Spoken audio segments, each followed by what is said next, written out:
Ayo, thanks for tuning in to The Source, your source for celebrity news. Check this out.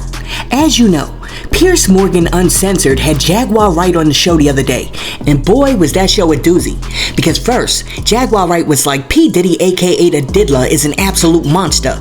But then, Jaguar Wright did the quick 180 pivot, and she was like, but he ain't the only monster. Because if you really want to see some people who are out there doing dirt, you need to look at Jay-Z and the Queen Bee. How many victims potentially do you think there could be? Thousands. I have 3 victims right now who are willing to give testimony about not only what Mr. Carter has done to them, but his wife as well. They're a nasty little couple.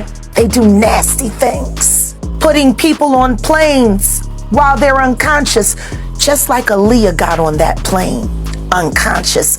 There's a lot of things that people don't want to talk about.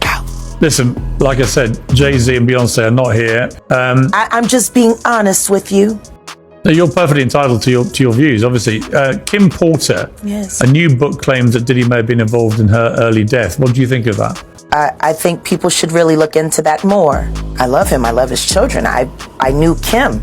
We used to all hang out together at the Kit Kat Club back in the mid-90s when Diddy was first starting his reign. I watched that whole thing happen. Every attempt on his life that has been ignored by the authorities, it all leads back to Diddy, and everyone knows it. The wiretapping of the phones, putting AirTag on children during visits. Jaguar, I got to leave it there. I really appreciate you joining me. Yeah. Thank you very much. Now, as soon as Beyonce saw what Jaguar, or as Pierce would say, Jaguar had to say, she must have looked over at Jay and been like, oh, no, no, no, no, no. And Jay was like, yo, you want me to call the attorney, babe? And she was like, yeah, yeah, yeah, yeah, yeah. Because within less than 48 hours, Piers Morgan Uncensored turned into Piers Morgan Censored. Because my man was back on TV, issuing an apology to Beyonce and Jay-Z like he was Anita Baker back in the 90s.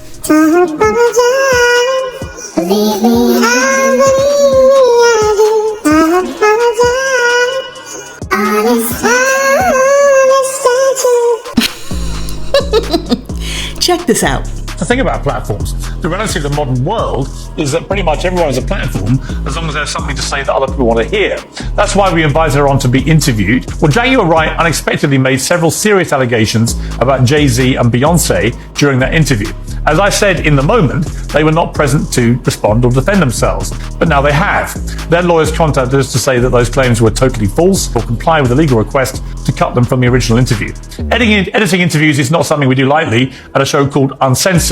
But, like the proverbial cries of fire in a crowded theatre, there are legal limits on us too. And we apologise to Jay-Z and Beyonce. Now, part of me kind of feels sorry for Pierce because he didn't really know what he was getting into. But then, part of me doesn't feel sorry for Pierce because he's trying to do a story that's closely related to black culture, but yet he didn't do any research on black culture.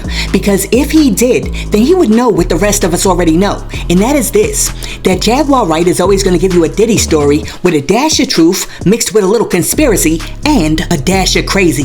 Gene Deal is going to give you the same Diddy story 42 different ways on 42 different days. And Mark Curry is going to give you a Diddy story in which he was present for the crime, but he had nothing to do with that crime. You ever been to a P. Diddy party? Yeah, several, many, honestly. And so, can you take us through, like, what goes on, like, when you were there? Money. So let me ask you, when you hear that Cassie was told to hire male escorts to come in what they call freak-offs now, Yeah. is that something normal that happens in Hollywood? Yeah. Freak-offs. Yeah. Everybody know that. I've been saying it. He's the acceptable monster at this time. Like R. Kelly was the last time I sat on this couch. So, who's next? Y'all don't see the lineup? Jay-Z is something down. Looking at this lawsuit, right, Lil Rod, he alleges that, Diddy told him personally that he had sex with Usher. Even though they got Usher name redacted, you could tell who it is. Right. So, we all know who that is, but how you feel about that, man? Well, I mentioned that earlier, that he said about Stevie J. The Usher part, that's a touchy situation. He mentioned how good Puff taught him and everything. I know, and people know, that was around in that time, Puff and Usher did have a situation. And that situation led Usher to the hospital. Let Usher explain that to you. Let Usher mama explain that to you. And the hospital was in Scarsdale, New York. 42 days later. I didn't know Usher was the one that had to be rushed to the hospital until people that was around Puff at the time told me it was Usher. But Usher Raymond the fourth, that means it's a third, there's a second, and there's a first. If his family members way back then didn't do nothing when they knew what happened to him and why he was rushed to the hospital, how do they expect other people to be responsible for what they didn't do? So whatever happened to him then, they may not want it to be known, but they knew something happened enough that his mother had to come get him out of Diddy camp. I want to get your opinion. You know, you was around Puffy, you was on Bad Boy. You know, looking at this lawsuit, Cassie, she claims that her and Diddy had freak-off sessions where they would get a male You talking about the freak-off session where they used to do in the studio and all of that over different entertainers' houses and stuff? And they'd be like, we having a party tonight, but this ain't your kind of party. You'd be like, yeah, I ain't going. Freak-off parties, when you go in there, it'd be, yo, let me tell you something. We go into the nightclub, right? And we go and get to the VIP. All of these girls come around the VIP and they just be standing there. We used to go to when we go to the club, we used to have these bottles. And on this bottle, they be regular Moet bottles. On them bottles right there, they been have something to make the girls be real slippery. So when you get up, they be like, don't touch them bottles right there and only drink them bottles right there.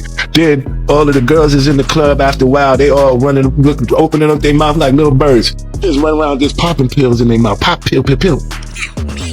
People who really understand YouTube culture, we understand the players. But Piers Morgan didn't know. But with that being said, I still have a problem with Piers because major news networks should not be getting their news off of YouTube. I mean, what is up with that? Real talk, is it just me? Am I wilding out? Am I bugging out? But I'm of the belief that major news networks like Fox News, CNN, MSNBC, and PBS should not be getting their news from some chick named Fatass BBL93 on YouTube. Listen, let me know down below. Do you think that these major news networks should be getting their news from YouTube? Let me know in the comments, and while you're down there leaving a comment, be sure to like and subscribe to the channel. Now, check this out. As you may or may not have heard already, Gloria Allred's client, Thalia Graves, has been accused of lying by her ex-boyfriend. The other day, her ex-boyfriend, who she named in her lawsuit against Diddy and Big Joe, came out and said that Thalia offered him $3 million if he would testify on her behalf against Diddy and Big Joe. Alright, so this is what happened. A source at TMZ stated that the platform obtained text messages between Thalia and her ex-boyfriend that say she was planning to sue Diddy because he's the one that has the money. In the text exchange, she apparently offered him $3 million to back up her version of the supposed event. TMZ also says that they spoke to the man and he confirmed that the messages are real. He said he believed it to be a bribe and blocked her shortly after. Diddy's team apparently has those same text messages, but Graves' lawyer, Gloria Allred, claims it's an attempt to discredit her. Now, really quick, let me qualify what I'm getting ready to say before I say it. I am not pro-Thalia and anti-Diddy and Big Joe, nor am I pro-Diddy and Big Joe and anti-Thalia. I'm just over here like you, trying to get down to the truth. And the truth is that if you really look at TMZ's statement, they did not say that they confirmed that the messages were real. They said they spoke to the boyfriend and he said the messages were real. Wow. Once again, similar to Piers Morgan, you have a supposedly quote-unquote reputable news organization that wants to report the story, but they don't want to do the legwork to find out if the story is real. Because what you're supposed to do is as soon as he contacts you and says that he has those text messages, you're supposed to get over there and find out, one, if those text messages are real. Then you're supposed to snatch up that phone and take it to like the Apple store and do some Apple forensics. You're supposed to take that phone over to Geek Squad, order like a iFixit, and talk to the dude behind the counter and be like, yo, let me see some metadata. Y'all know it's true, and once again, I expect better from these so-called news networks. I mean, real talk, it's 2024, and if somebody calls you and says, I got these text messages, you gotta look at the digital footprint, especially in a day and age when AI is just going absolutely bananas. I tell you what, Claude, you were right when you said what you said. You said we won't never get out of this place. And you were right. You said the only way we gonna get out of here is through the morgue and the cemetery. But we right here. We next. I mean, let's be real. We on deck. That you like baseball? We on deck. On deck for what? For what? That upper room, nigga. When Jesus. You know what that is? The upper room the motherfucker be singing about? But you die first, I'm gonna sing at your funeral. I'm gonna just bust up in the motherfucker and go to the upper room. Let them shoot me. I don't give a fuck. They take me out singing that motherfucker. You crazy, Ray. I am so sorry. Sometimes I just can't help myself. Anyhow, after TMZ dropped the news that Thalia Graves' boyfriend said that she was trying to bribe him with $3 million, the Kempire channel reported on it. And while Kempire was reporting on the story, he actually said something that I thought was very interesting, and I also think is worth taking into consideration. Kempire was like, how do we know that Diddy didn't get to the boyfriend? That's a lot of money to offer someone. Maybe Diddy offered him more. Nasser says this is why victims don't come forward. That's interesting, but you just never know what people are doing behind the scenes, because after he blocked her, or before he blocked her, did he send screen caps to Diddy? Because remember, he used to work for Diddy years ago. But we don't know what happened in Thalia's relationship with this man, for all we know. We don't know what happened. Remember, Thalia also claimed that this situation was videotaped and was being sold. But according to Thalia Graves' attorney, Gloria Allred, this is their way of trying to discredit Thalia.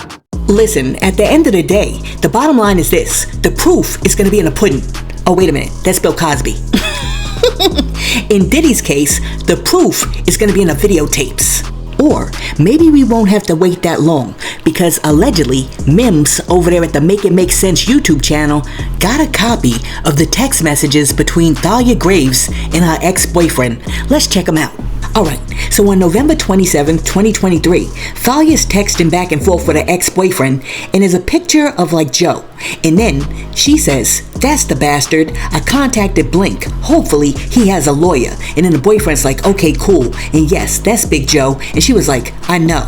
Email me a synopsis of the video you seen. Okay, so what can we glean from that back and forth? What we can glean is that she didn't know about a video. He told her there was a video. And then a conversation ensued where he was like, do you remember the dude? She's like, it's Big Joe.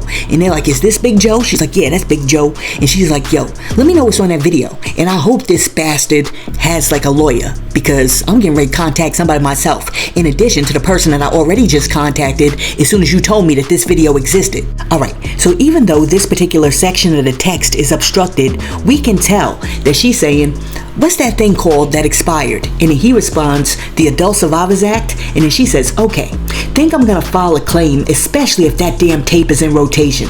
Does Diddy live in New York or in his New Jersey house? And he's like, I have no idea where he lives. And then she says, guess attorneys have to find out. And then he says, I'm sure that's not hard to find out. Alright, so then Thalia continues on to say, do you have a good attorney there? And he says, no, not in contact with any. And she says, you're gonna have to be my backbone again and testify about the video that Joe was showing everyone in the office. This is like the worst thing they could do to a woman, record her incapacitated and being AR'd and show it to everybody. Okay, so right here, I don't interpret this as like, yo, when I make up this story, I'm gonna need you to back up my story. Instead, I'm hearing a woman saying, listen, I'm gonna need you to back me up if I go any further with this case, because I'm gonna need your support. And because we're friends, I need you to be there for me. And you know, suing Diddy's no joke. So, since you're the one who saw this tape, I'm gonna really need you to testify. Okay, let me know. Are we still on the same page? Are you guys interpreting these texts the same way that I'm interpreting them? Because next, he replies, I'm willing to testify if you need me as to what I saw in the video and can talk to your lawyer once you file. But don't want to email anything, as I don't want to be the focus of the case. Really don't want that hitting the media with my name attached to it as a witness. Alright, so for some strange reason, TMZ just totally skipped over all of those text messages and jumped to a message that she sent on December 27th, 2023, in which she said, do you know Joe Hall? Do you think that's Big Joe's last name? And then the person she's talking to says, no idea, in the middle of some stuff. And then she responds by saying, call me when you can. Blink wants to go after Puffy the most because he's the one that has the money. I guess Joe works for MCA Productions or something, so that's secondary. So I guess I'm not on on a video they have, but it's the same MO as the other girls. So I guess once you tell the attorney you've seen a video, then other witnesses will also come and he will file a case. Okay, so let's really scrutinize this particular text message, because this is the text message that TMZ seems to be so focused on. And I want you to notice that this particular text exchange occurs a month after she had that initial conversation with her ex-boyfriend where she was like, yo, I need to get an attorney. Alright, so it says, do you know a Joe Hall? Do you think that's Big Joe's last name? Right here, she's trying to get Joe's government. And there's nothing strange about that, because you have to remember that she only knows him by Big Joe. So her boyfriend used to work at Bad Boy, and she's thinking, if you used to work with the dude, perhaps you know his last name. Anyhow, she goes on to say, Blink wants to go after Puffy the most because he's the one that has the money. I guess Joe works for MCA Productions or something, so that's secondary. Alright, so right here, this is not about her trying to do a money grab. This is where she is relaying what the attorney told to her when she went in for the consultation. And I'm sure when she explained the story and she was like, listen, P. Diddy did this to me, the attorney's eyes started glowing because he was like, ooh, 33%. And he was like, you know what? Let's go after Puffy. Let's not worry about Big Joe right now. Alright, are y'all still with me? I mean, am I reading this correct? Let me know in the comments.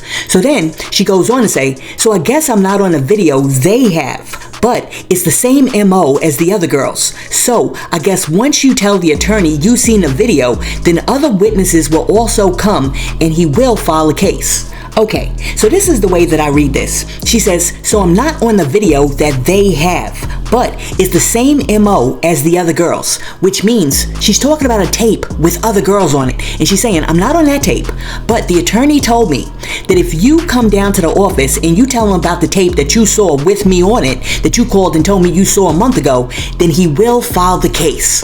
See, you gotta take it in perspective, because Thalia Graves does not have her tape at this moment, which is why she eventually contacts Joe Sherman to try to get the tape. Okay, so now this is making more sense.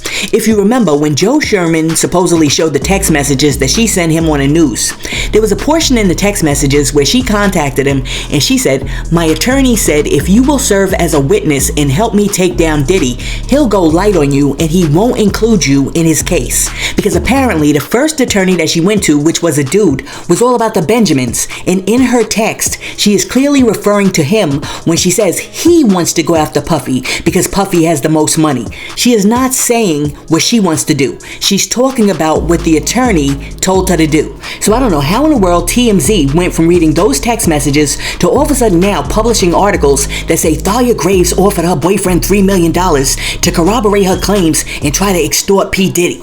But like 2 minutes after they published the article, all of a sudden, now you got people like 50 Cent jumping on the bandwagon talking about, caught this BITCH lying, LOL.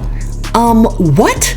First off, why are we referring to alleged R victims as BITCHs? I mean, come on now, that doesn't even make any sense. But it does bring me back to Mims and Make It Make Sense. If you get a chance, check out his channel because he's definitely over there doing his thing. Anyhow, after Mims disclosed these text messages, he went on to disclose some other text messages between two Bad Boy artists that were discussing Thalia Graves, Big Joe, and Diddy. Check this out. These are two individuals who I don't want to name them specifically because once we read through this thread, you'll see how they want to help the victims. And I don't know if they want their names out, but I can tell you that one of these people is, or I don't know how much I want to give up there. Both of these people are Bad Boy. If I were to say their names, you would know exactly who they are. So I cannot say this, but this is a conversation, a text thread between two people who know of the scenario. My sis, I know this person is explaining who they are. So the text messages in the blue are a lady and the text messages in the gray are a male. Both are Bad Boy, heavily affiliated with Bad Boy household names. My sis, I know you. Yes, she called me. The lady in the red was, and they're saying this man's name, Ricardo's name. The lady in the red was Ricardo's girlfriend. I remember the day it happened. Joe was, and then I redacted the name. Then Ricardo cried at the airport. He can always call me though. He is so scared. They didn't name them, did they? She will have to because he told her about the tape on Thanksgiving. I just told you guys. that Ricardo told the victim about the tape. It was Ricardo who lit this match. Again, I don't know if Ricardo was just scared that he was going to go down, if he wanted to get ahead of the story, or if he truly did feel like I really messed up. But these are separate text messages from two other bad boy people who were around during all of this. I just can't believe Puff would get in a tape like that with him. But Joe, I remember the day we was about to go on tour or was coming in from someplace. It was around and they listed the tour. I didn't want to let you know who this person is, so I redacted it. I remember the girl had on a burgundy or red dress that was like a sweater, and Joe kept effing with her. The woman says, "How do you remember all that?"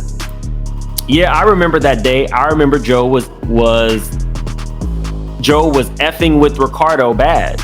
The girl told me Ricardo wasn't there. Said Diddy and Joe picked her up from her house and told her they needed to talk to her about Ricardo because his job was at risk in Joe's burgundy truck. But Joe been doing this stuff for years. I just can't believe Puff. Yeah, I remember the boys talking about it. I should try to reach out and help the girl. Did you reach back out to the girl? I just sent her a message. The man says, I didn't because I also thought me saying something would put my name way out there and I'm not making a dime for the stress. You let me know. And I cut that part off. That was my bad. It was true what was on the tape. He did that to a lot of women. It was true what was on that tape. He did that to a lot of women.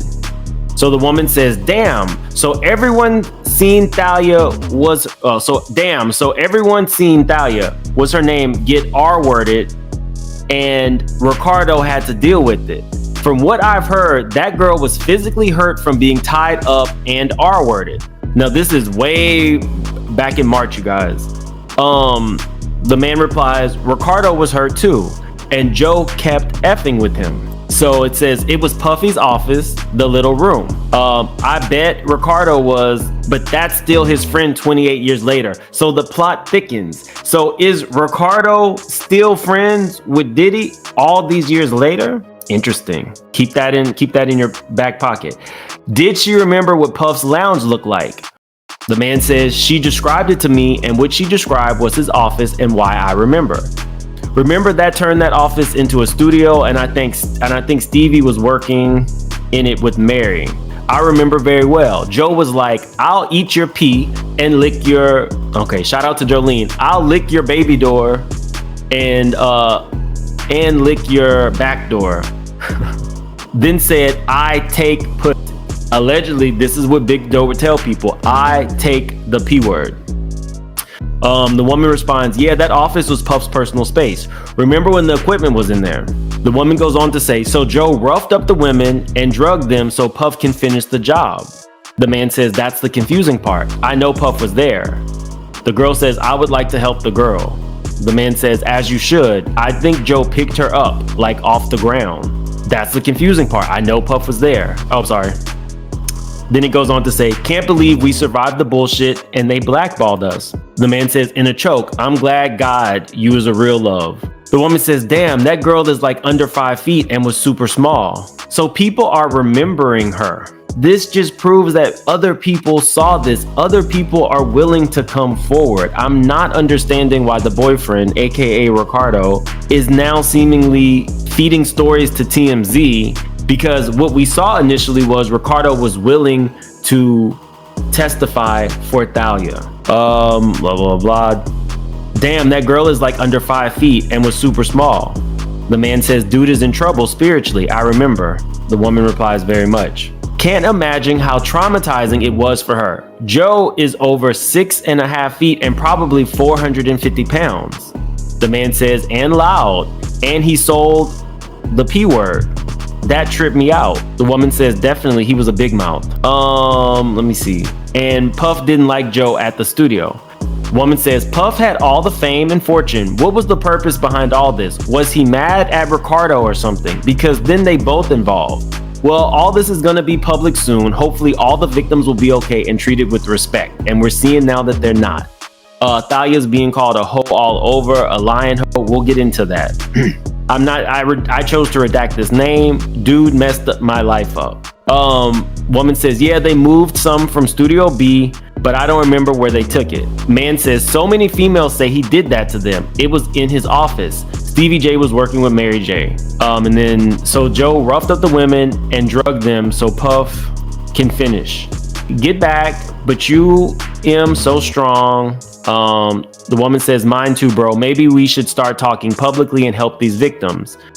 Man says, let's talk later. Let's build. Woman replies, okay. And Ricardo sent you an IG. So that is two separate people who are confirming Thalia's story, allegedly. Maybe he was threatened. I don't, so much has happened with this case. I don't know who's complicit, who's a victim. I just try to bring you guys stuff as I get it. You interpret it how you want it. I have my own feelings about it, but seeing these text messages, you acknowledging that you would testify and that you saw a video is very different than what you told TMZ, Ricardo. Listen, like I said before, I don't have the phone in my hand, so I can't authenticate these text messages. But according to Mims, these are the actual text messages that Thalia sent to her boyfriend, and also text messages between two bad boy artists or affiliates that were discussing the Thalia Graves case. Listen, when I read those text messages, I'm not seeing bribery and I'm not seeing extortion. But that's just me. Let me know what you think. Based on those text messages, do you think that Thalia was trying to bribe her ex-boyfriend so that he would help her extort Diddy and Big Joe? Or do you think those darn text messages actually strengthen her case? TMZ is wilding out. Anyhow, as you know, when Homeland Security first picked up Diddy at the hotel, my man was high off of that pink cocaine, and him and his attorneys were making a whole lot of mistakes. But now it appears that P. Diddy is sobering up, and so are his attorneys, because now him and his team, which he is now referring to as his dream team, are now becoming more and more strategic. For example, they got the $100 million default judgment that one of his alleged victims won in court overturned, and now Diddy's attorneys dropped off his third request for bail at the courts the other day, and in that request, Diddy's attorneys say that the courts got it all wrong because they were over there listening to the quote-unquote gossip that the prosecutors were feeding them. But they say that Diddy deserves to be free while he's awaiting his trial because everything that the prosecutors said about him being a flight risk and also tampering with witnesses is absolutely based on hearsay. And they also say that the prosecutors have absolutely nothing to back up their claims that Diddy is a risk to the community.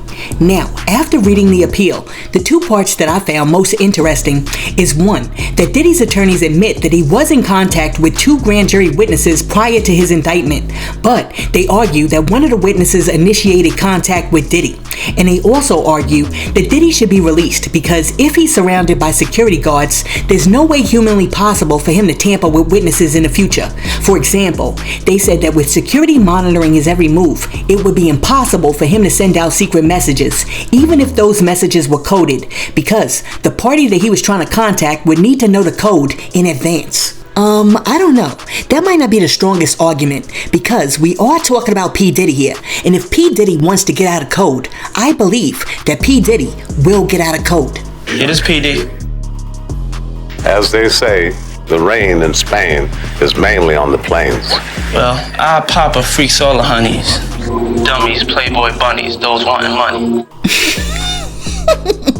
Nah, but on a serious tip, as long as P. Diddy has access to his sons and his mother, nobody's gonna be safe and P. Diddy is gonna be able to tamper with witnesses. Because I don't care what you say, that Janice Combs, that Janice Combs is gangster. You ever see how she be wearing that platinum blonde wig tilted to the side? Nah, I'm just playing around about Janice Combs, even though I'm dead serious. Anyhow, speaking about gangsters, when you have gangsters out here talking about Diddy is mad dangerous, then you know that Diddy is a problem. Check out what Sammy the Bull Gravano had to say about P. Diddy.